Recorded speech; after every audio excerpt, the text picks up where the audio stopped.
right here in the Geoffrey H. Radbill Center for College and Life Design. Our students are gaining the skills and tools that they need to be empowered to be successful in college and ultimately be prepared for a lifetime of careers and a meaningful and productive life.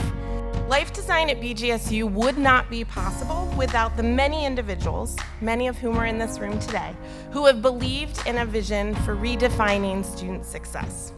To Jeff and Jan, thank you for your belief in this bold vision, your commitment to Bowling Green State University, and for your investment in the future of our students.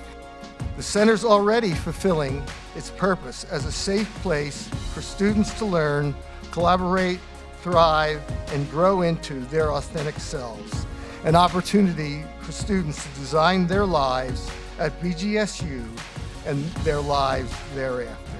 To the BGSU community, Jan and I are steadfast partners and dedicated to your success.